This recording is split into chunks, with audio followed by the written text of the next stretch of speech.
The medieval way of life known as feudalism was based on the ownership of land, and feudal social classes reflected how much land people owned.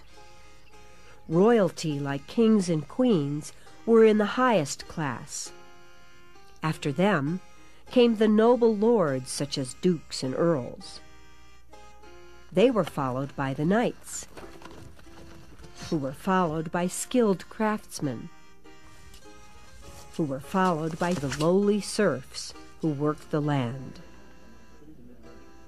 Under the feudal system, people of lower classes showed their respect to the upper classes by serving them, and for their service they received rewards.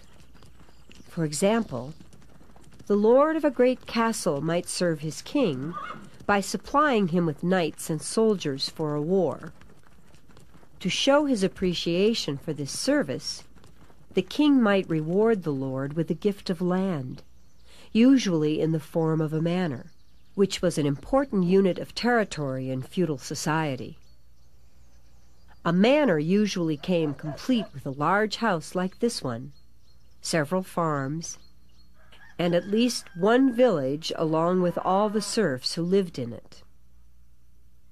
The crops grown on these lands supplied the lord with his income, and the more manors he had, the richer he became.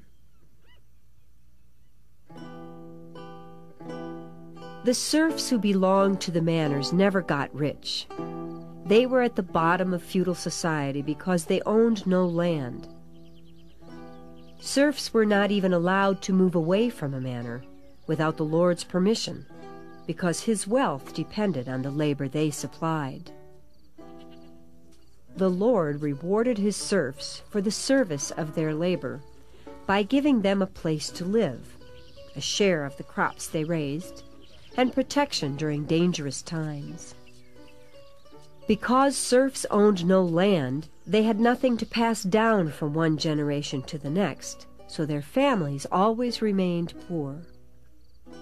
In their manor villages, they were not even allowed to grind their own grain into flour for bread.